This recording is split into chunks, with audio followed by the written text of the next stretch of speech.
Amen. Minsan pa po palakpakan natin ng Panginoon sa araw na ito. Palakpak na para kay Jesus ngayong umagang ito.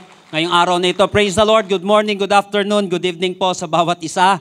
Naniniwala po ako na inihanda na ng Panginoon ang ating mga puso para po sa pag-receive ng kanyang banal at makapangyarihang salita.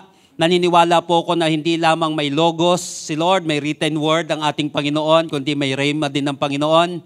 I believe na katatagpuin tayo ng Panginoon specifically sa anumang mga issues natin sa buhay, anumang mga pinagdadaanan natin sa buhay. And I hope na kung saan patuloy na maging excited ang ating puso, ang ating spirit sa pagsamba sa ating Panginoon sa pamamagitan naman ng pagkain ng kanyang salita. So ngayong araw na ito, tayo po ay magsasalo-salo ng salita ng ating Panginoon. Hindi lamang sa tinapay na bubuhay ang tao, kundi sa bawat salita na namumutawi sa bibig ng ating Panginoon, Matthew 4:4 and Luke 4:4. So napaka-importante sa isang tao. Hindi lamang, napansin niyo po yon, hindi naman sinabi doon pang Christian lamang yon.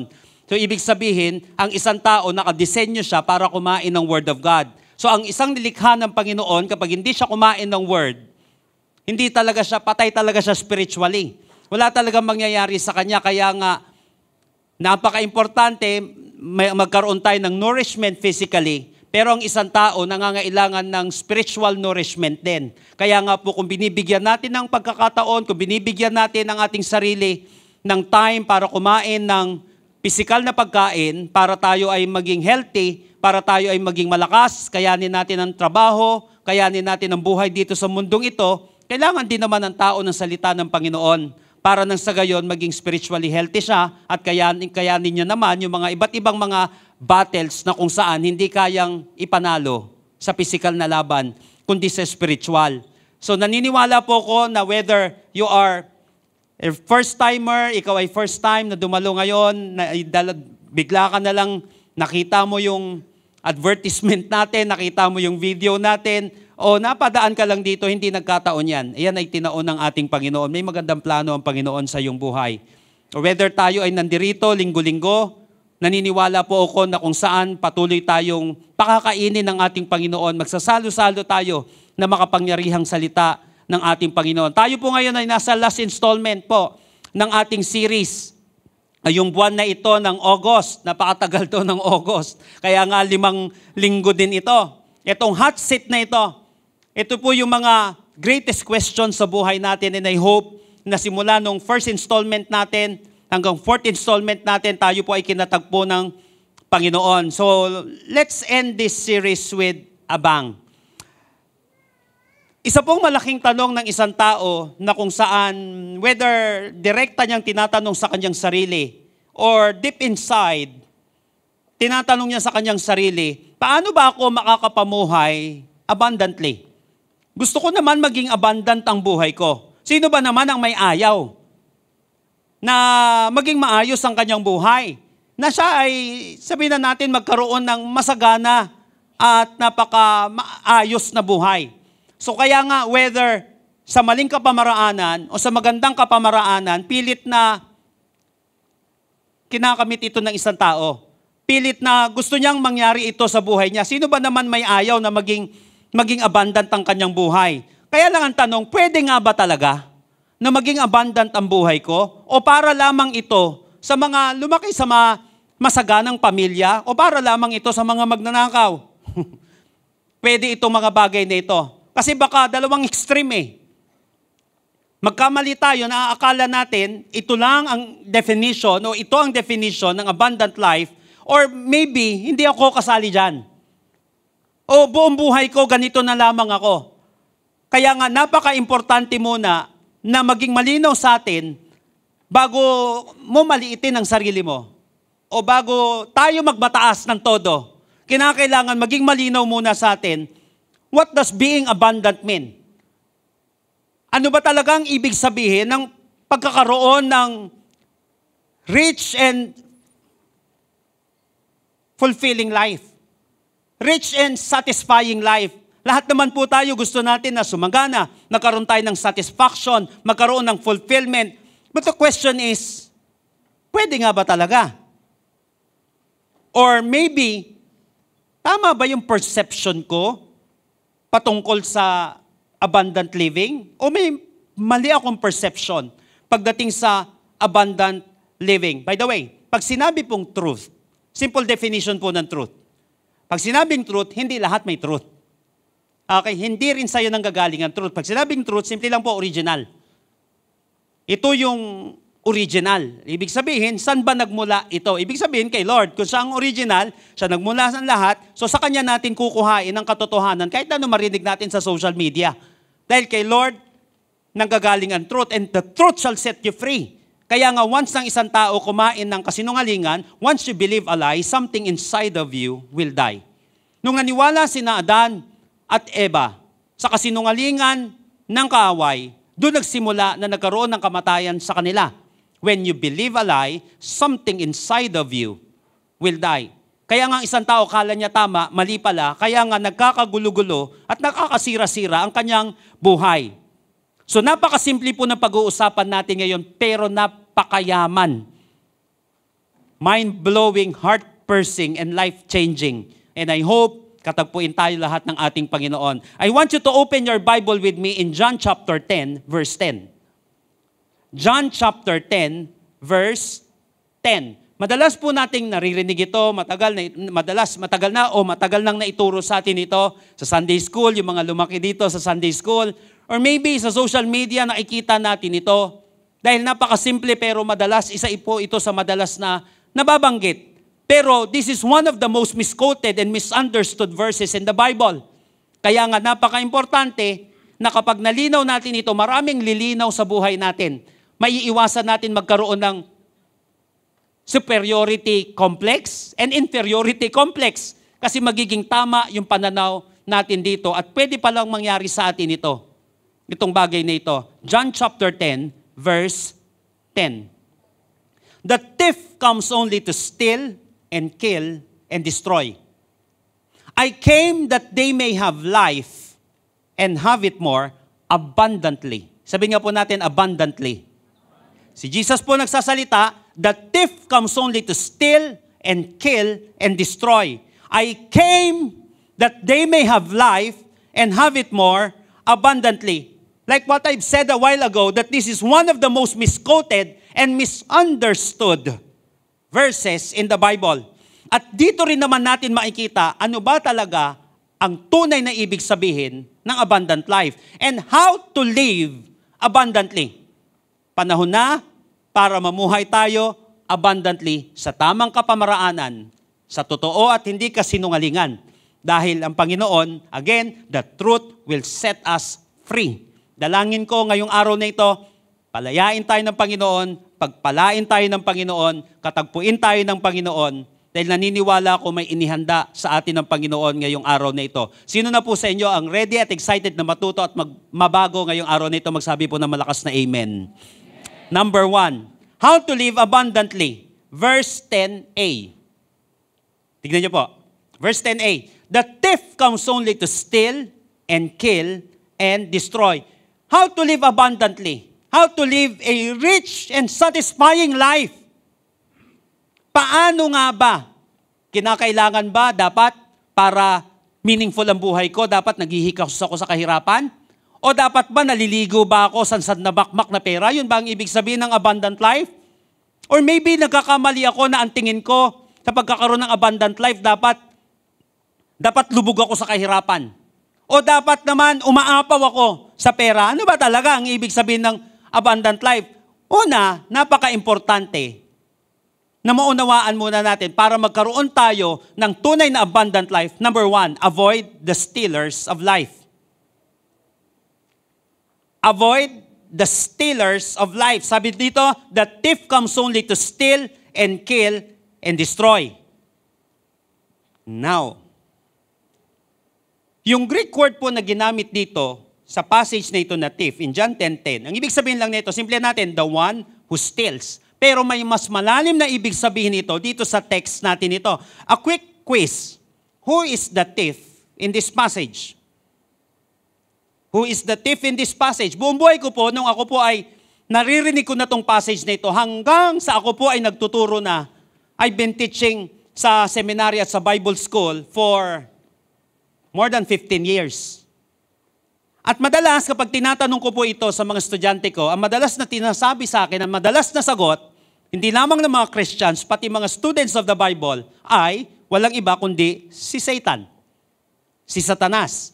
Hindi ko naman sila masisisi kasi nga yun ang nakaugalian at yun ang naituro sa kanila. Sa lahat ng bagay, laging si Satanas ang sinisisi. Kahit na yung kawalan ng disiplina niya, hindi ko sinasabing hindi masama si Satanas. Pero minsan, katuturo natin ng katuturo sa iba, baka nawalan na tayo ng disiplina, nawalan na tayo ng, alam mo, the moment na turo tayo ng turo sa ibang tao, hindi na tayo nababago eh. Pag ganon, kinakailangan, kumbaga, ma-detect din natin, saan ba nanggagaling ito? But dito sa passage na ito, we have to avoid the stealers of life. Sino tong thief na ito? Again, the problem is that the devil doesn't appear anywhere in the context of the passage. Hindi nag-appear yung word na Satan dito sa passage na ito, yung word na devil dito sa passage na ito. Ang nag-appear dito, makikita natin yung thieves. Ang madalas ang malinaw na ma-identify natin sa passage na ito. Kaya lang ang maririnig natin madalas sa mga preachings at nakaugalian ng mga tao, madalas si Satan ang thief dito. At madalas, na naririnig natin kapag John 10:10, si Satanas agad. Wala namang problema kung siya talaga to. Kaya lang, malaki ang problema kapag pinatukuyan natin sa kanya ito at hindi natin nalaman yung tunay na ibig sabihin ng Panginoon, bakit sinabi niya itong passage na ito, the thief comes only to steal and kill and destroy. Now, if we want to understand what Jesus meant by thief, we need to surprise. Look at the context. Titignan natin ang context. Pag sinabing context, it is the text before and after the text that you are reading. Bago at pagkatapos, para nang sa gayon, makita natin ano ba ang pinag-uusapan. Lagi ko sinasabi sa mga students ko, mahirap kasi yung sumasabat tayo sa usapan. Tapos, may nangyari na ba sa inyo yan? May sumabat sa inyo, hindi naman yun yung pinag-uusapan ninyo. Ibig sabihin, na-misquote, pwede kanyang ma-misunderstood, o pwede kanyang na-misquote, o kaya naman, hindi kanya maintindihan. Mali ang pasok niya eh. Hindi naman yun yung pinag-uusapan. Ganon din madalas ang tao. Minsan, nagbabasa siya ng isang bagay, kahit nasa Biblia, na nagkakamali siya kasi yun lang ang nakita niya. So, pwedeng after netong text na ito para lang makita natin ano ba pinag-uusapan or pwedeng before muna. Kung kaya ng before nung text nung John 10:10, halimbawa, John 10:10, titignan natin yung mga naunang verses, 9, 8, 7, 6, 5, 4, 3, 2, 1. Immediate context ang tawag doon. Pag tinignan natin yung chapter 9 na mga sinabi doon, ito naman yung tinatawag na remote context, yung mas malayo-layo ng konti. Kapag hindi pa rin mahuli kung anong ibig sabihin nun, titignan mo na sa kabuuan ng Bible. Okay? Ang tawag doon, yun naman yung overall context. So tignan natin yung immediate context muna dito o yung remote context niya. So makikita natin, balik tayo, chapter 9 na lang. Chapter 9, verse 18. At mamaya papakita ko po yung huling mga verses ng chapter 9 dito.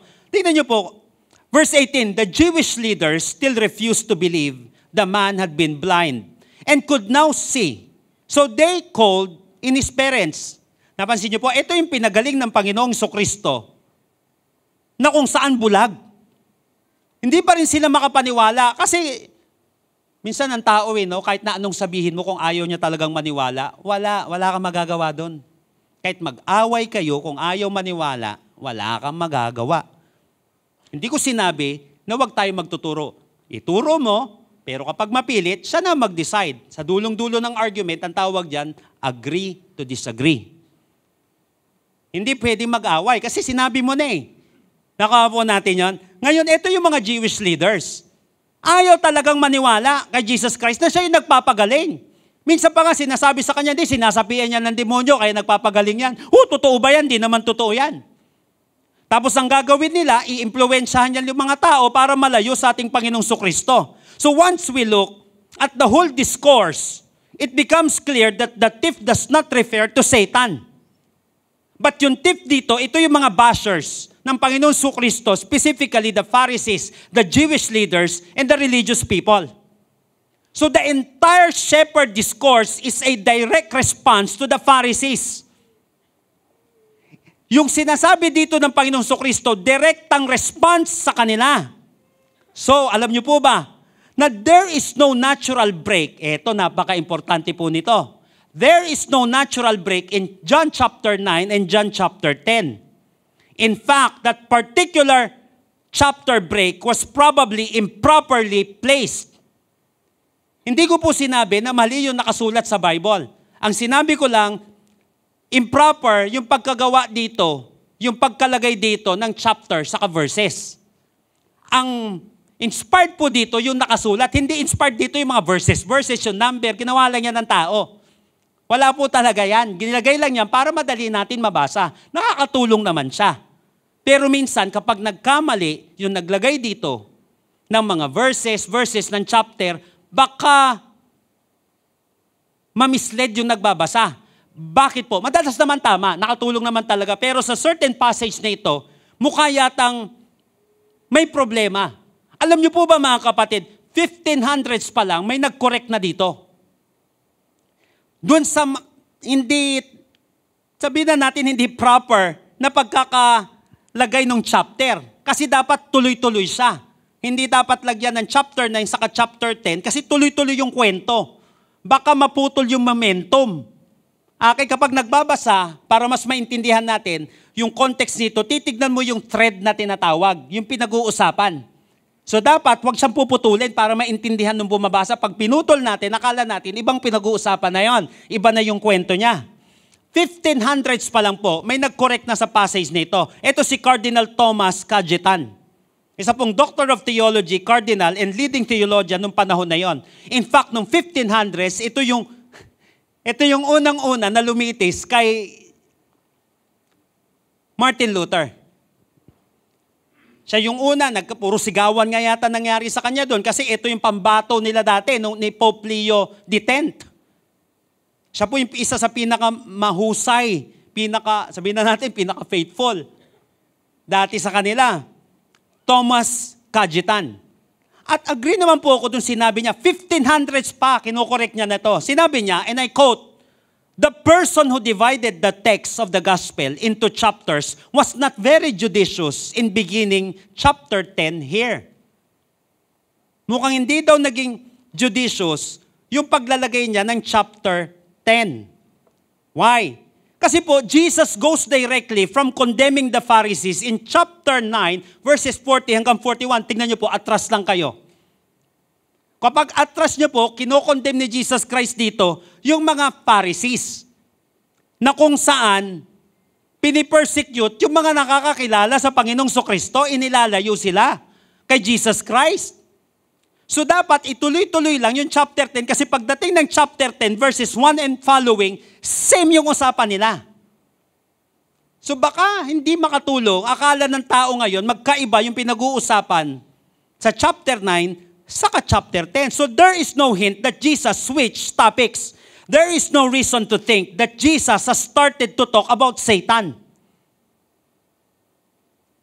They are the religious and believing people who pressure or influence others to stay away from Jesus. Kung babasahin natin yung chapter 9, natatakot yung mga tao, kahit yung magulang nitong batang ito na pinagaling ni Jesus Christ, na kapag tinuro nila ng tinuro si Jesus Christ na siya yung nagpapagaling, siya ang may kagawan nitong mga himalang ito, palalayasin sila sa synagogue. Mababasa po natin sa chapter 9 yon. Kaya natatakot sila dito sa mga Jewish leaders nito. Kasi yun ang ginagawa sa kanila, pilit silang inilalayo kay Jesus Christ. Sa madaling salita, wala nang paligoy-ligoy pa. Ang binabanggit ng Panginoong Jesucristo dito sa John 10:10 ay hindi si Satanas, kundi mga tao na naglalayo ng tupa kay Kristo. Shepherd discourse ito eh.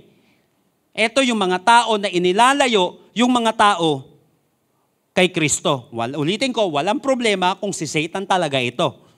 Pero hindi nga si Satan ito, sa passage nito, contextually speaking.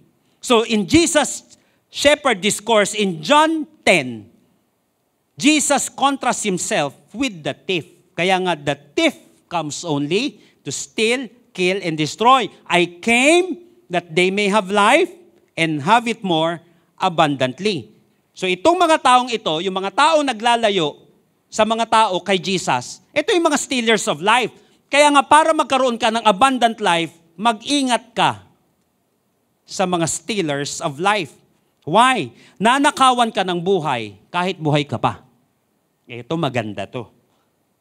Nanakawan tayo ng buhay kahit buhay pa tayo. Now, the difference between thief and robber. Etong John 10:10 na ito, ang nakalagay dito, thief, hindi robber. Ano ba ang pinagkaiba ng thief sa robber? Ang robber po, harap-harapan kang nanakawan. Ang thief naman, nanakawan ka nang hindi mo namamalayan. Okay? Ang robber po, harap-harapan. Madalas, by force, nagagawin yan. Pero alam mo, kita mo, hinablutan ka, ninakawan ka. Pero kapag hindi mo nahalata, sino na po nangyari yan? Hindi mo nahalata, nawalan ka. Thief ang tawag doon sa kumuha. Kapag nakita mo, robber yon. O kaya pinilit ka, robber yon. Kaya alam niyo po mga kapatid, sa Malakay chapter 3, robber ang tawag doon. Sa mga tao na hindi nagbibigay ng para sa Panginoon, biruin mo, direkta alam ni Lord, kinukuha mo yung para sa akin. Why? Sabi nga ni Lord, di ba? Akin naman lahat ng yan. Ba't ayaw mo ibigay yung para sa akin? Nakapo natin, kaya di pinagpapala ng Panginoon. Binigyan na nga kita ng pangkain mo, yung para sa akin, di mo pa bibigay. Kasi nga every time that we give to the Lord, ina-acknowledge, nawawala yung greediness. At ina-acknowledge natin na kay Lord lahat ng bagay, pati pera natin. Kaya naghagalit ang Panginoon, sinusumpa niya yung land, sinusumpa niya yung bagay. Bakit? Di niyo ako nahalala. Akala mo sa'yo lahat yan? Akin nga yan, yung 100% ng pera mo, di lang naman 10% eh. Ang problema, yung 10% na lang, o kaya yung portion na ito, ng kapira natin, hindi natin naaalala ang Panginoon. Robbery ang tawag doon. You rob them. Pag nanakaw siya, para sa ating Panginoon, kaya nga matindi rin naman yung blessing. Every time na tayo ay nagbabalik ng para kay Lord. Why? Durungawan ng langit. Dumadaloy, bakit? Ina-acknowledge natin ng Panginoon. Kaya nga sinabi sa Deuteronomy 8:18, di ba? Nakalagay po doon, remember the Lord your God, for it is He who gives you the power or the ability to produce wealth. Every time that we return our tithes to the Lord and we give our offering, naaalala natin, kay Lord lahat ng bagay, kung wala naman itong lakas ng ito, wala naman eh. Kung wala naman itong talinong ito, wala naman itong bagay na ito eh. So every time na naaalala natin na si Lord ang nagbigay sa atin ng ability, binibless tayo ng Panginoon. Kaya importante yon every time na kumikita, every time na tayo ay namumuhay, remember the Lord your God, for it is He who gives you the ability to produce wealth. So kapag naalala natin ng Panginoon, maging sa kayamanan natin, kaperahan natin, naluluwalhati si Lord. Dinadagdagan niya patuloy lalo. Hindi sumpa, kundi matinding pagpapala ang ibinibigay ng Panginoon. Kasi technically, kay Lord ang lahat ng bagay. Pero dito, tanda natin, anong purpose ng pera? Money is a test, money is a tool, money is a testimony. Sa pamamagitan ng pera, masusubukan ng tao. Pero sa pera rin, magkakaroon ng testimony ang tao. Kung nasan yung pera natin, nandun yung puso natin. Kaya ito, isa ito sa mga test na ginagamit ng Panginoon. Yun yung rubber. Harapan. Okay? Kahit na kay Lord, gagawin niya yon. Pero ang still dito na ginamit, iba. Yung Greek na ginamit dito, the thief comes, ay kleptes. Ang ibig sabihin naman ng kleptes, a thief, specifically, a person who steals another person's property, especially by stealth and without using force or violence. Ibig sabihin, kukunin ng hindi harapan. Hindi mo nahahalata, makinig maigi, nawawalan ka na.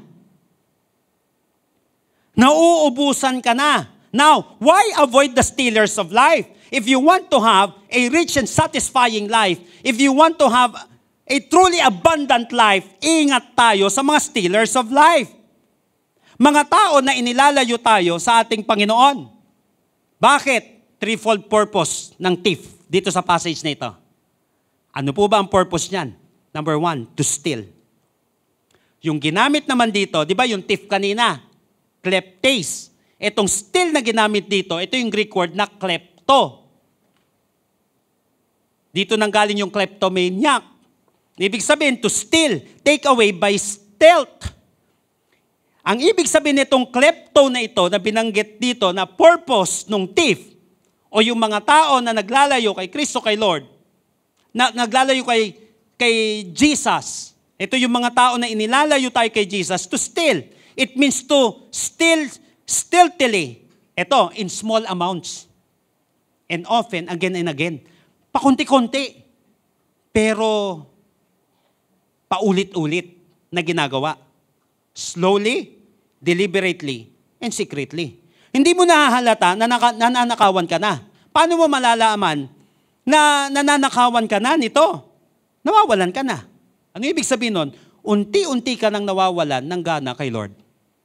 Ito naman purpose ng mga Pharisees na ito, mawalan ng gana. At masabing sinungaling si Lord, nasasapian lang si Lord, si Jesus Christ, para ilalayo yung mga tao kay Lord. Pero dito, sabi, in-expose na ni Lord itong thief na ito. Ang trabaho niya, nakawan kayo. Unti-unti kang nawawalan ng gana kay Lord. Unti-unti kang nawawalan ng ganang sumamba kay Lord. Nangyari po ba yan sa inyo? Maganda ito na didetect natin eh. Grabe, kasasama mo dyan, nawawalan ka na ng ganang mag-worship kay Lord. Nawawalan ka na ng ganang maglingkod kay Lord. Nawawalan ka na ng ganang magbasa ng Bible. Ito maganda kasi yung susunod na purpose nito. Nawawalan ka na ng gana. Na kung minsan, tinuturo yan na maakala mo ng mga debotong tao, mga reliyosong tao, hindi okay lang yan, wag magbasa ng Word of God, masyado ka namang masyado ka namang mechanical, masyado ka namang, alam mo yan, legalistic. Okay lang yan, kahit wag ka magbasa ng Panginoon, naiintindihan ka, magbasa ng Word ni Lord. Okay lang yan, kahit wag kang umattend. Napansin mo? Mamaya dyan, kapapakinig mo ng papakinig sa mga naririnig natin na yan, nawawalan ka na tuloy ng gana. Una, okay lang eh. Mamaya, hindi, okay lang naman to. Mamaya, okay lang naman to. Wala ka ng gana mag-worship kay Lord. Hindi, pag nagtataas ka ng kamay, ano yan? Parang baliw ka dyan. Pag nagsisimba ka, kikita may Bible ka, parang wala yan. Hindi, si Lord, kahit naman mo ganyan, naintindihan ka naman yun. Una, mukhang tama. Mamaya, wala ka ng gana. Para ka ng bato na magpuri kay Lord. Sabi ni Lord, sabi ni Jesus Christ, kapag hindi kayo nagpuri sa akin, hayaan nyo, mga bato ang hayaan ko magpuri sa akin. Nakakaya naman yun. Yung mga bato magpupuri kay Lord. Kahit tigilan na natin magmukhang bato kapag nagwo-worship kay Lord. Mano man lang yung umawit ka kay Lord. Hindi naman malaking utang na loob kay Lord yan, di ba? Kasi ang ibig sabihin ng papuri kay Lord at pagsamba, sinasamba mo siya, inaawitan mo siya for who He is. Kasi Diyos siya. And what He has done. Kung may ginawa sa iyo ang Panginoon, deserving ni Lord, mabigyan ng papuri at pagsamba. Nakuha po natin yon. Kaya wag natin nahayaan na nawawalan tayo ng gana sa paglilingkod kay Lord, pagbabasa ng salita ng Panginoon. Ibig sabihin, nananakawan ka na. Nangyari po sa akin na maraming beses to. Sa dami-dami ng information, kasi dumating ang panahon na hindi ko naman ginagawa ito sa lahat. Siyempre, kapag nasa higher studies ka na, ultimo Book of Satan nabasa ko eh. Lahat ng mga sacred texts ng iba't ibang mga religion, nabasa ko na eh. Kahit ng mga liberal, binasa ko. Kasi required kami magbasa nun. Paano ko ituturo yun kung di ko naman nababasa? Kasi ayoko yung nanguhula-hula lang. Kaya lang minsan, kalain mo yun, naepektuhan ka na. Ng mga bagay na yun, unti-unti ka na rin tinatamad.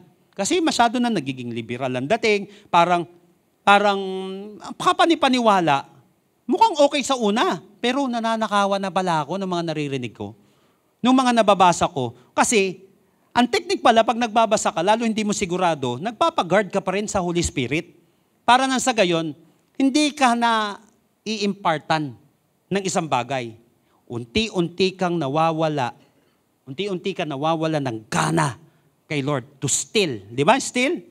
Stealthily, in small amount, and often, again and again, slowly. Paunti-unti lang yan. Namaya, naintindihan naman ako ng Lord, wala ako ngayon. O susunod yan, maintindihan ulit ako ni Lord. Mamaya na, maintindihan ulit ako ni Lord. Nakaawa natin, mamaya unti-unti wala ka ng time kay Lord. Kasi na unti-unti ka na. Kasi baka may nagsabi sa'yo na okay lang yan. O kaya may nagbulong sa'yo na okay lang yan. Nakaawa natin, pangalawa, to kill. Yung word na kill dito is the Greek word tuo. Ito maganda. Ang ibig sabihin ng tuo dito, to kill, to sacrifice, to slay, to kill, to emulate, to slaughter. Pero ito, napaka-importante na ito, sacrificial lamb. It is interesting to note that in the Greek text, dito sa passage na ito, yung word na translate na kill dito, sa John 10:10, ay ito yung word na madalas na binanggit, na 14 times binanggit ito sa entire New Testament, pero once lang binanggit ito sa Book of John. 14 times binanggit yung kill dito, yung thuo, sa New Testament. Pero isang beses lang binanggit dito sa Book of John. Parang gusto ni Lord, alam mo yon, i-focus mo dyan. Focus mo dyan sa word na yan. Diyan mo lang mababasa yan sa John 10:10. Dito sa passage na ito, why? Alam niyo po, it is not the normal word. It's most often translated as kill. Ito po mga kapatid ay hindi simpleng killing yung binanggit dito, but rather killing in the form of religious sacrifice. Yung killing na binanggit dito, form siya ng religious sacrifice. Teka lang, religious? Pero again, yung mga Pharisees inilalayo kay Jesus. Yung mga tao, teka lang, parang di ko ma-compromise yun. Religious pero inilalayo kay Lord by form ng godliness. Mukhang spiritual naman, pero nilalayo ko kay Lord. Nakakita ka na ba ng mga reliyosong tao na parang inilalayo ka kay Lord? Basa ng Word of God. Bilin ko ng sisimba. Hindi ko nga reliyoso, hindi ko naman ginagawa yan eh. Yun na. May form ng godliness, mukhang spiritual, pero hindi mo namamalayan, inilalayo ka na kay Lord. Kasi pwede mong paniwalaan, spiritual naman eh. Minsan nagbabasa ng Bible, minsan magaling mag-preach sa social media, pero mali na. Yung tinuturo sa atin. Biruin mo yung Jesus, sabihin, hindi naman siya si Jesus. Yung God sa Old Testament, masamang tao, masamang Diyos. Ituturo sa'yo. Mamaya dyan, nawawalan ka na ng gana sa Word. Nawawalan ka na ng gana sa pagsamba sa Panginoon. Nawawalan ka na ng gana pagdating sa commitment sa Panginoon. Unti-unti ka nang nawawala. But, sacrificial lamb ka pala. Kasi yung kill dito na kinalaman, religious sacrifice. Hindi mo nahahalata, pinapatay ka na. Ibig sabihin, nilalayo ka na, makinig maigi dito, sa tunay na nagbibigay ng buhay. Kasi sinabi dito sa text natin, John 10:10, I came that they may have life. So ang purpose netong thief na ito, nakawin yung gana mo. Unti-unti kang ilayo kay Lord at unti-unti kang tanggalin sa Panginoon.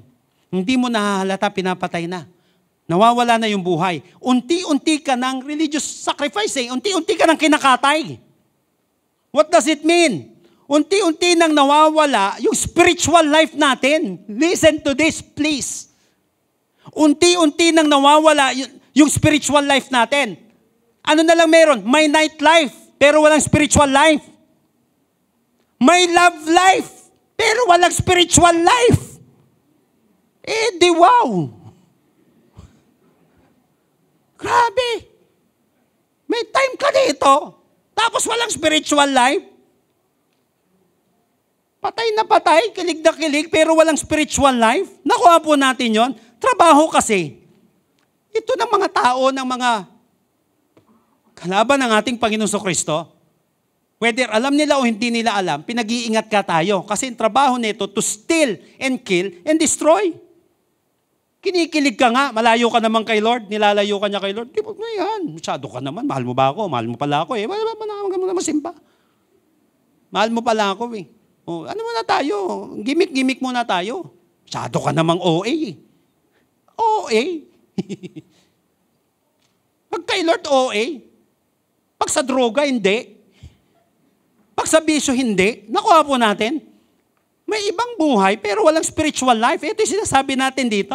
Kasi sabi ni Lord, I came that they may have life. Pero ibang life meron ka. Pangatlo, to destroy. Yung Greek word na ginamit dito, apolumi. Ang ibig sabihin nito, to destroy, to put out the way entirely, abolish, put an end, to ruin. Ito matindi. Render useless. So ang trabaho pala ng thief dito, ng mga tao na naglalayo, sa mga tao papunta kay Lord, para maging close sila kay Lord, to destroy. to render useless. Hindi mo nahahalata, sinisira ka na. Paano mo malalaman? Nasisira na yung buhay mo. Render useless. Ang ibig sabihin nito, ginagawa kang spiritually paralyzed. Useless. Kaya napaka-importante nito. If you really want to have an abundant life, paano ka magkakaroon ng abundant life? Useless ka. Paralyzed ka. Kaya ingat sa mga taong inilalayo ka kay Jesus. Hindi sila si Satanas. Okay? Huwag mo naman sabihin na, ikaw Satan ka talaga. Hindi nga si Satan ang kulit mo. Baka hindi niya rin alam, o kaya na-deceive. Pwede rin naman ginagamit ng demonyo. Nakuha natin yon. Hindi natin alam. Pero, ang pangunahing mag-iingat dito, hindi sila. Responsibility mo to. Responsible tayo dito. Ingat. Sabi nga po natin, ingat. Ingat sa mga taong inilalayo ka kay Lord. Ginagawa kang useless spiritually. Ingat. Yung nagiging inutil tayo spiritually. Where do people go to find life? Saan pumupunta ang tao para maghanap ng buhay? But eventually, nakikita nila, nadidiscover nila, lalo lang nawawasak ang buhay ko. Remember, you won't find life in pleasure. You won't find life in performance. You won't find life in possessions. You won't find life in position and even in pursuits. Pwede naman talaga ang mga ito. Ginagamit naman talaga siya ni Lord. Pero dapat, nagpupurso ka, gusto mong umayos ang buhay mo, pero dapat, okay pa rin kayo ni Lord. Hindi masama ang mga bagay-bagay. Ang masama, nilalayo kay Lord. Kaya lang, pwede rin itong gamitin ng kalaban para linlangin tayo at wasakin tayo. So if you want to live abundantly, listen, avoid the stealers of life because they kill, they steal, they destroy slowly, secretly, but surely. Kasi nakakapag-influence sa atin eh. Kasi may form ng godliness nga eh. May nagmo-motivate. Pero wala ka na kay Lord. Una-una mo itong kinakailangan na iwasan o maging aware tayo. Baka maunti-unti tayo, kleptes. Hindi halata. Nawawala ka na. Nauubos ka na. Nalalayo ka na. Ibang buhay meron ka. Sabi ni Lord, I came that they may have life. Ito na. So alam na natin yung i-avoid natin. At least aware na tayo. Sa ganon. Parang nagyayari yan sa lahat. Teka lang, parang itong ginagawa kong ito, higintry lalo ko ba? Parang mali itong ganitong pag-iisip ko ba? Lalayo ako kay Lord. Wawala yung fire ko sa Panginoon. Nakuha po natin yon. Kaya importante yung truth ng salita ng Panginoon. Pangalawa at panghuli. Verse 10b, di ba sinabi sa A? The thief comes only to steal and kill and destroy. Sabi naman, I have come that they may have life and have it to the full. How to live abundantly? Una, may iiwasan tayo. Ano yon? Stealers of life. Pangalawa, accept the source of life. Sabi nga po natin, source. I-accept natin yung source na yon ng buhay. Now, ito maganda. People may say, wait a minute, don't I already have life? Wala ba akong buhay? Eh sabi ni Lord, di ba, I have come that they may have life and have it to the poor. Tanong, patay ba yung mga kausap niya dito? Hindi, buhay nga, humihinga. Kaya nga ang tanong ng tao, wala ba akong buhay? Meron naman na akong buhay. Hindi ko na kailangan si Jesus. Humihinga naman ako, eh. Matalino nga ako, eh. Magna cum laude nga ako, summa cum laude nga ako, may buhay ako. Ba humihinga ako? Di ba tumitibok pa ang puso ko? I would answer yes. But hindi ito yung life na binabanggit ni Jesus. Ngayon, anong uri ng buhay ang ibibigay ni Jesus? Alam ni Jesus Christ yun, humihinga ka. Humihinga ako. Alam ni Jesus Christ yun, nakakapag-isip ka. Pero anong sabi niya dito? Na I have come that they may have life and have it to the full. Anong uri ba nung buhay na ibibigay ni Jesus na hindi mabibigay ng iba, na hindi natanggal nung thief thief. Pilit na tinatanggal sa atin ng mga tao. Ayaw ng mga tao, ng ibang tao na naiinggit sa'yo at ginagamit marahil ng kaaway na magkaroon ka ng ganitong uri ng buhay na si Jesus Christ ang makapagbibigay. John 10:10, basahin natin sa Tagalog.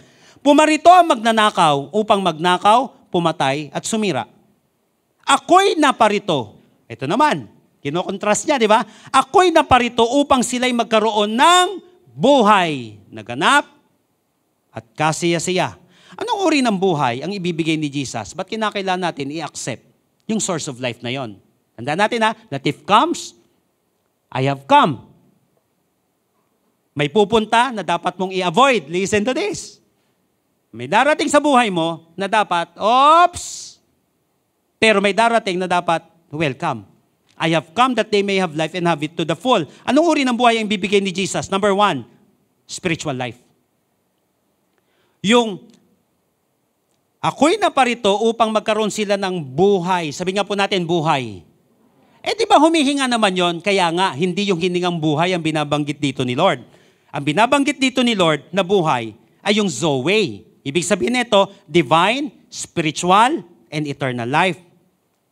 Maraming iba't ibang uri ng buhay pag pinag-aralan natin sa Greek. Pero at least 3 lang ang babanggitin ko po ngayon. Una yung bios. Kaya nga may biology tayo. Okay? Tawag yan physical life. Pangalawa naman, suke. Di ba? May psychology din tayo. Pag sinabing suke, ito yung divine, spiritual, ito yung soul life na tinatawag. Ito yung soul natin. Ibig sabihin kasi ng soul, may will, mind, saka emotion. Personality natin, mind natin, emotion natin. Okay? May bios, physical life. Yung suke naman, ito yung soul life natin. Pero yung sinabi nito, ako'y naparito, yung sinabi ni Jesus, upang sila'y magkaroon ng buhay, Zoe ito. Ang ibig sabihin nito, divine, spiritual, and eternal life. I have come that they may have life. So we must accept the source of life. Why? When we were born, we were given bios and suke. Nung tayo ay ipinanganak sa mundong ito, nagkaroon tayo ng physical na katawan.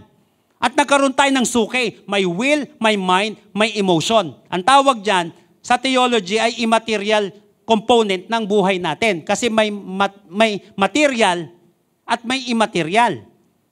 Okay, parte ng immaterial yung soul, saka yung spirit. Pero ang binanggit dito ni Lord, Zoe. Nung tayo naman ay na-born again, nagkaroon tayo ng Zoe life. Why? Colossians chapter 3, verses 2 hanggang 13. You were spiritually dead because of your sins, because you were not free from the power of your sinful self. But God gave you new life together with Christ. He forgave all our sins. So ito pala yung ibinibigay ni Lord. Ang buhay na ganap, ang tunay na abundant living pala ay may spiritual life. Wag lang puro sana love life. Okay naman yan. Wag puro night life. Nakuha po natin yon. Kasi hindi yun ang tunay na rich and satisfying life. Sabi nga po natin, spiritual life. Kasi dead tayo spiritually. So kinakailangan ma-born again tayo. John 3:3, unless a man be born again, he cannot see the kingdom of God. Being born again is not a religion. Pag pinanganak, ibig sabihin, kay Kristo, tayo ay nagkaroon ng spiritual na kapanganakan. So ito yung binibigay ng Panginoon. Ito yung tunay na buhay. Spiritual life. Alam niyo po, walang binabanggit dito ang Panginoon na, alam mo yon, nang ibig sabihin ng tunay na buhay dito, dapat napakarami mong pera. Na hindi naman masama. Pero hindi rin sinasabi dito, ang tunay na may buhay, dapat yung baon ka sa utang, yung hirap na hirap ka. Para mukhang spiritual. Hindi rin yung binabanggit dito. Number 1 is yung spiritual life natin. So kinakailangan, spiritually dead tayo, wala tayo kay Lord. Pero dapat, mabuhay yung spiritual life natin. Magkaroon ka, hindi lamang night life, hindi lamang love life. Hindi lamang ng work life, kundi ng spiritual life. Baka nakakalimutan ng tao yon. Pangalawa. Kaya nga, alam niyo po, by the way, before that, Yung sabi dito ni Jesus, I have come that they may have life, is not talking about life after death. Ito maganda dito. Hindi sinasabi nito na magkakaroon ka dito ng tunay na buhay pagkamatay natin. Hindi. Jesus was talking about life in Christ now. Ang tunay na buhay, yung ngayon magsisimula yan, hindi lang sa langit. I came that they may have life. Hindi yung pagpunta nyo dito sa langit, saka kayo magkakaroon ng spiritual life. Hindi. Life in Christ now. Kaya nga sinabi sa New Living Translation, John 10:10, the thief's purpose is to steal, kill, and destroy. My purpose is to give them rich and satisfying life. Sinabi sa New King James Version, I have come that they may have life and that they may have it more abundantly. Spiritual life. Pangalawa, anong uri ng buhay ang ibibigay ni Jesus? Second, full life. Ako'y naparito upang sila'y magkaroon ng una, buhay, Zoe, spiritual life. Pangalawa, buhay na ganap. Full life. Why? Yung iba hindi ganap. Pag sinabing full life, it means mature and meaningful life. Uy. Mature and meaningful life. Ang tunay na buhay, hindi patandaan, kundi pagkakaroon ng kahulugan at kabuluhan. Why? You may be old in years and immature at the same time. Masarap kasama yung mga nagmamature. Okay kasama ang baby. Yung immature pa, pag baby pa, maintindihan mo yan. Di ba? Ay, nakaansaya-saya. Kahit minsan umiiyak, minsan makulit. Okay din eh. Pero subukan mo, tumatanda na yan, ganyan pa rin kilos niya. Tawag doon, spiritual bonding. Wala nang kamining-mining. Nung 8-month-old ka, nung 1-year-old ka, ganyan ka kumilos, nakakatuwa pa eh. Pero yung 40 anyos ka na, ganyan ka pa rin kumilos, parang nakakairita na. Yung wala ka namang sakit. Maintindihan mo may sakit, pero ikaw okay ka naman eh, pero hindi ka okay kumilos eh. Why? Walang full life. Walang mature and meaningful life. Gusto ng Panginoon, magkaroon tayo ng full life. Ang ibig sabihin nito, buhay na ganap. Huwag natin sasayangin yung buhay natin. Full life, not half life, not 1/4 life. So don't waste your time. Don't waste your life. Gusto ng Panginoon magkaroon ng meaning yung buhay natin. Gusto ni Lord mabuo yung buhay natin na pilit naman winawasak ng kalaban. Ang tanong ngayon, full pa ba yung buhay mo? Nako po, wasak na ako. Durog na ako. Yan nga ang plano. Yan ang gusto ng mga kalaban ng ating Panginoon Kristo, madurog ka. Pero ang gusto ng Panginoon, magkaroon ka ng Zoe, spiritual life at full life. Pangatlo, abundant life. Uri ng buhay na gusto sa iyong ibigay ng Panginoon. Spiritual life, full life, buhay na ganap, at abundant life, buhay. Ito ibig sabihin niyan, buhay na kasaya-saya. That they may have life and have it more abundantly. Ako'y naparito upang bigyan sila ng buhay na ganap at kasaya-saya. Sinabi sa Amplified sa John 10:10, the thief comes only in order to steal and kill and destroy. I came that they may have life. I came that they may have and enjoy life. Sabi nga po natin, enjoy life. And have it abundance to the full till it overflows. So God wants you to enjoy life. Yung spiritual life mo na-enjoy mo. Yung buhay mo dito, kapatid, hindi wasak. Paano yan? Paano po yan? Halimbawa, 1/4 na lang yung buhay ko. O kaya kalahati na lang ito kasi winasak na. Kaya nga pumarito si Lord sa mga humihinga. Kasi feeling natin, porque tuminga tayo, may abundant life na tayo, may buhay tayo. Hindi. Winasak ka na nga eh. Kinatay-katay ka na, pero pumarito ang Panginoon para buuin ang buhay mo. At ibalik yung sigla ng buhay mo. God wants you to enjoy your life. John 10:10, in the New Living Translation.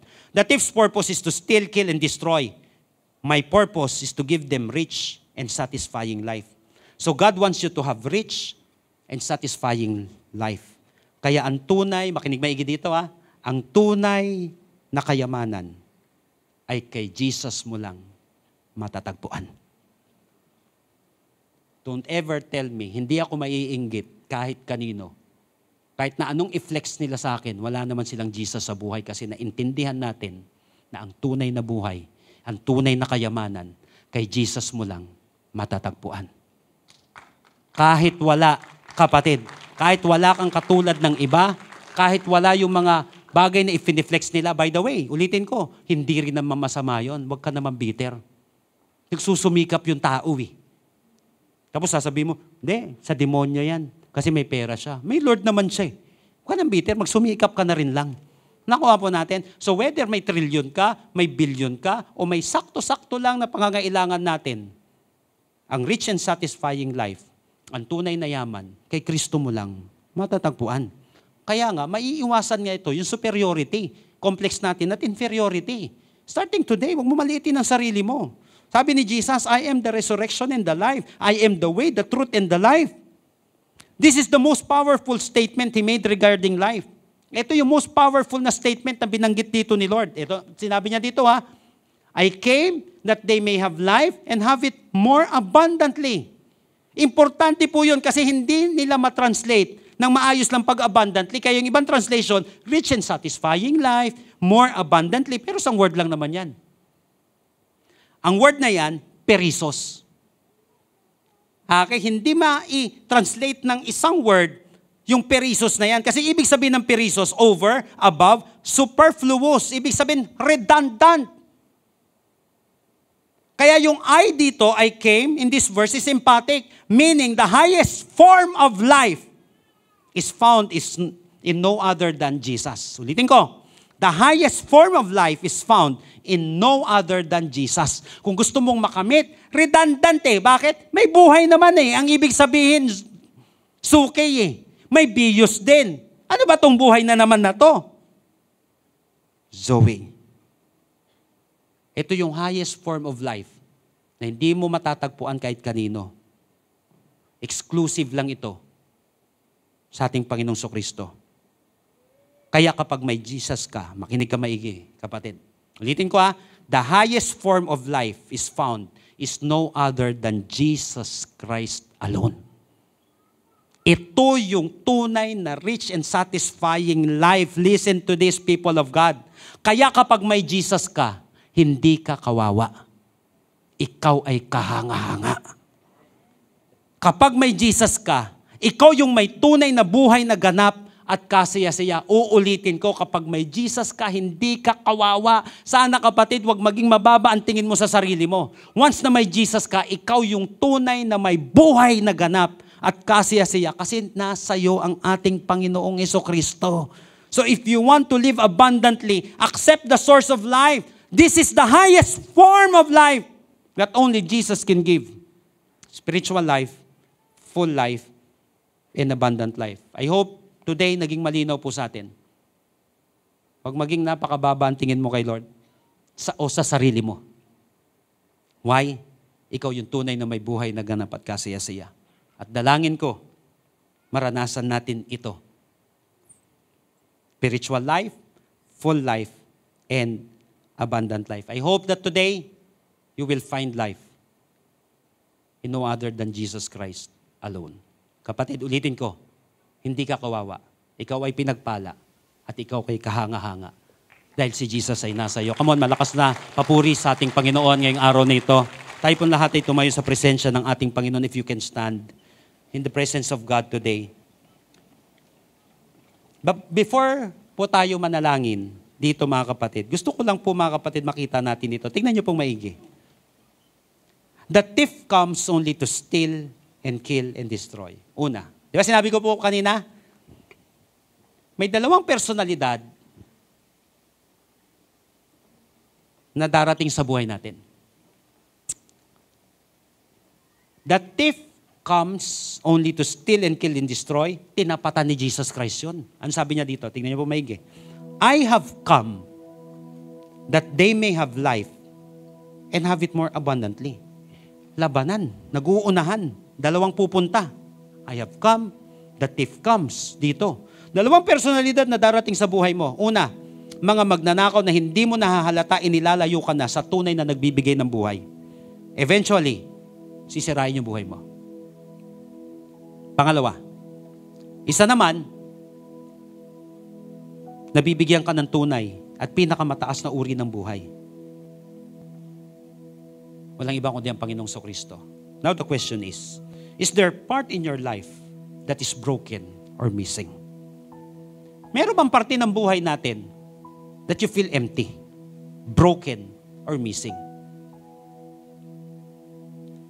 Wala yung full.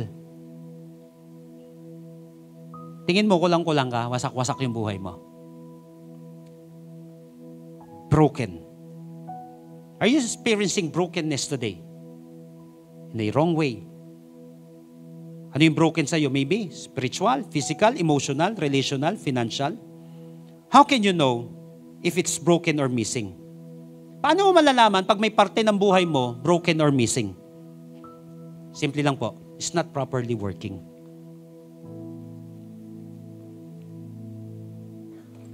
Or you feel that you are empty.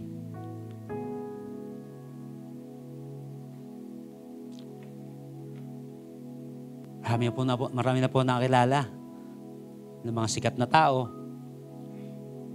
billionaires. Minsan siyempre nakakainggit at naturuan naman ako na huwag maging inggitero. Pinaghirapan niya naman sa tamang kapamaraanan, nagsumikap sila. Pero at the end of the day, sasabihin nila, why my life is empty? A German billionaire or multimillionaire, 20 years ago, nung nabasa ko yun sa isang newspaper, nagpakamatay, binaril niya yung sarili niya. Tapos may note siya, suicidal note na nakalagay, I feel empty. There's something missing in my life. So pwede pala na parang si Solomon ka, that you have 300 wives and 700 concubines. Sige, loadan mo yung sarili mo ng mga tao. Parang Solomon na niloadan yung sarili niya ng kasikatan, ng pera. Wala naman masama dun eh. Kaya lang, at the end of the day, parang naliligaw na siya. Dahil masyado na siyang overwhelmed, kaya sinulat yung Book of Ecclesiastes. Meaningless. Loaded ka naman ng kasikatan. Loaded ka naman ng fame. Loaded ka naman ng wealth. Loaded ka naman ng physical na power. Loaded ka naman nito. Why meaningless? Why empty? Remember that there is a God-shaped vacuum in every human heart that only God can fill. The book of Ecclesiastes said, you set eternity in my heart. Na lagi ka magkakaroon ng emptiness kapag wala si Lord. Bakit? Si Lord yung creator natin eh. Naglagay siya ng puwang dito sa puso natin. God-shaped vacuum. Na kahit na anong i-load mo sa buhay mo, at the end of the day, you will still feel empty. Broken. Not whole. So only Jesus can make you whole. Only Jesus can complete you. Jesus said, I have come that they may have life and have it to the full. Remember, Jesus came to die for you. Jesus came to save you. Pumarito ang Panginoong Hesus. I have come. Ngayon, avoid the stealers of life. Accept the source of life. Dalawang personalidad ang pupunta sa buhay mo. Sino ang i-welcome mo? Will you welcome Jesus? I-welcome mo ba siya at i-receive sa buhay mo? Maniwala ka, Jesus can make you whole. Si Lord lang ang kayang bumuo sa buhay mo at pumuno sa emptiness na meron dito sa puso nito. Jesus Christ alone. I want you to close your eyes right now. Who among you here right now, handa mong aminin, nakakaramdam ka ng emptiness.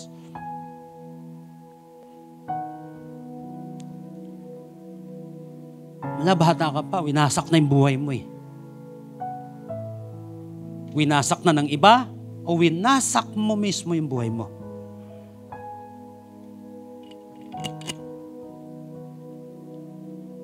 Isang kapatid, di kita masisisi. Pwede lang manisi ng mga tao eh.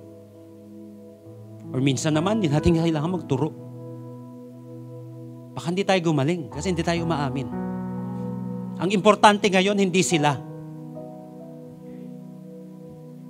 Hindi rin ikaw. Ang importante ngayon si Jesus. Kasi kung ikaw lang, may hole eh. May emptiness. Hindi mo kayang punuan yan. Kung sila lang, madideceive ka lang. Empty ka pa rin at the end of the day. Pero gaano man katindi, yung pagkawasak na yan, walang wasak na buhay na hindi kayang buuin ng Panginoong Hesus. Sino sa atin ngayon sinasabi mo, Lord, restore my life. Buuin mo po, Panginoon, ang buhay ko. Naintindihan ko, Panginoon, that you are the source of true life. That you alone can give me a genuine, rich, and satisfying life. Fill this emptiness, Lord. Buuin mo buhay ko, Panginoon. Sa'yo, kung mula pagkabata mo, wasak ka na, kapatid. Or maybe recently lang, may emptiness sa buhay mo, winasak ka o nawasak mo sarili mo. I have come, sabi ni Jesus, that they may have life. Sige na, wasakin. Kanang wasakin ang mundo. Pero gusto kang buuin ng Panginoong Hesus. Ngayon ang tamang oras. Will you welcome Him sa buhay mo? Ngayong oras na ito, kapatid, if this is your first time, that you want to welcome the source of life in your life today, ito yung pinakamagandang buhay na pwede mong maranasan. Life in Christ. Not just life after death, but today. Bibilang ako ng 3, kapatid. If you want to receive Jesus sa buhay mo, sa wasak na ikaw, sa nadumihan na ikaw, sa naliligaw na ikaw, only Jesus can satisfy. Only Jesus can make you whole. Only Jesus can heal you. Only Jesus. Tataas mo na mabilis ang kamay mo pagbilang ko ng 3, kapatid. Bilang tanda na sinasabi mo, Lord, I want to welcome you in my life. Make me whole. Give me abundant life, Lord. Na sa'yo lamang matatagpuan. Lift up your hands. 1, 2, 3. Habang nakataas yung kamay na yan, mabilis na panalangin, but make it your personal prayer. And after this, I believe that your life will never be the same again. Tell it to Jesus right now. Lord Jesus. Lord Jesus. Come into my life. Come into my life. I surrender my heart to you. I surrender my heart to you. I admit that I'm a sinner. I admit that I am a sinner. But I believe that you are my Savior. But I believe that you are my Savior. Starting today, Starting today, be the Lord of my life. be the Lord of my life. Make me whole. Make me whole. Save me. Save me. In Jesus' name. In Jesus' name. Amen. Kapatid, kung ipinanalangin mo yan, tapat si Lord. May nagwasak man sa'yo, may nagdayo man sa'yo kay Lord. Sinabi ni Lord, I have come that they may have life and have it more abundantly. Alam mo ba, kapatid, yung day doon, yun yung mga tupa. Yung mga tupa, they call it the dumbest animal in the world. Anga-anga. Doon tayo nalintulat, yung negative side niya. So ikaw man ay nagkamali, naging hangal. Mahal ka ni Lord. Kain ng kain yung mga tupa, hindi nila alam, sasabog na yung tiyan nila. Nalulunod na sila. Naintindihan ka ni Lord, mahal ka niya. I came that they may have life. Ang kagandahan naman sa tupa, very submissive. Marunong makinig sa shepherd. Ikaw yun, kapatid. Sa kabila ng pagkawasak ng buhay mo, sa kabila ng emptiness natin, kikinig ka pa rin sa word ni Lord. Tinanggap mo pa rin siya sa buhay mo. Thank God. Thank God. And for all of you right now na nakakaramdam ng emptiness, may the Spirit of God fill your life today. I pray, Lord, that you mend this broken heart, this broken life. this broken soul right now. I rebuke depression in the name of Jesus. Na winawasak na kalahati ng buhay niya. In the name of Jesus, I rebuke it. In the name of Jesus. I rebuke restlessness. In the name of Jesus. I rebuke bankruptcy. In the name of Jesus. In the name of Jesus. Receive the Lord right now. Let God heal you today. Let God satisfy you today. I will give you 30 seconds, kapatid. Ikaw lang sa kasi, Lord. Talk to Him personally. Talk to Him personally. Recommit your life to the Lord. Do it. May gusto kayong para-restore kay Lord, do it. Nakikinig si Lord. Kung masayangin yung panahon na ito, magkaroon ka ng personal reflection.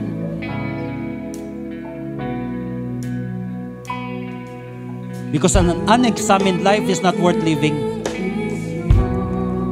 Pahil mo kay Lord yan. Sabi naman ni Lord, I have come that they may have life. Nahiya ako kasi wasak ako. Hindi, trabaho nga ni Lord Paano mahihiya na magnegosyo ng basura yung tao? Kahit basura yan, trabaho niya. Namamulot ng basura, tapos i-recycle yun, ibenta yun. Hindi siya mandidiri. Trabaho ni Lord. Pumulot ng mga wasak na buhay. Magbuo ng mga wasak na buhay. Bakit ka mahihiya? Kung madumi ka, bakit ka mahihiya kung nawasak ka? Trabaho nga ni Lord yon. He came to seek and to save the lost. Surrender everything to the Lord. Mahal ka ni Jesus, kapatid. Mahal ka ni Lord. Pumarito siya sa mga wasak, sa mga naligaw, sa mga naloko, sa mga nasaktan, sa mga nawasak.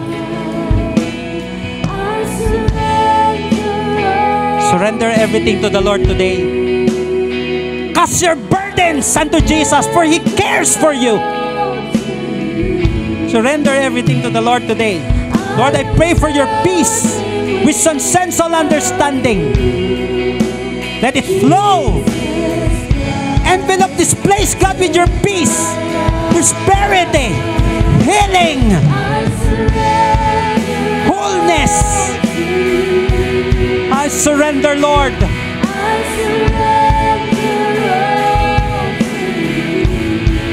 Oh God.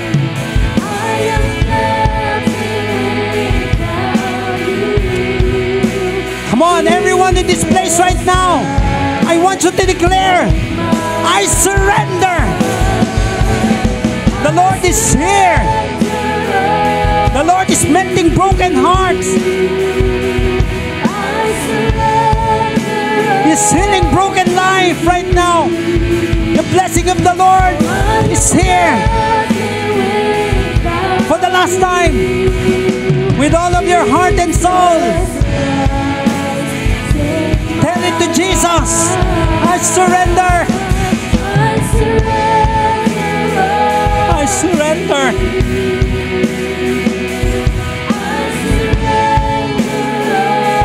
I am nothing without you, Lord.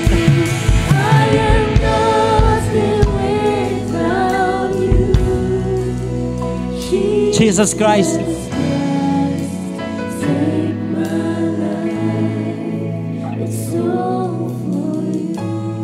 Jesus Christ, take our life, Lord. Hawakan mo po ang buhay na ito. Salamat, handa kang humawak ng mga wasak, madumi, ligaw, lito na buhay.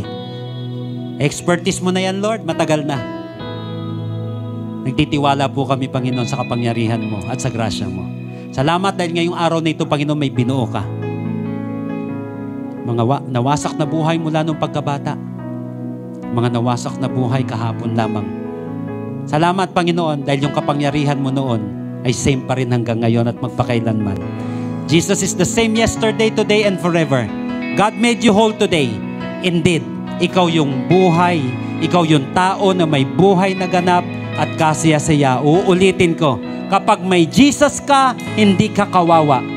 Ikaw ay kahanga-hanga. Salamat po, Panginoon. We give you praise, we give you glory. We worship you, Lord.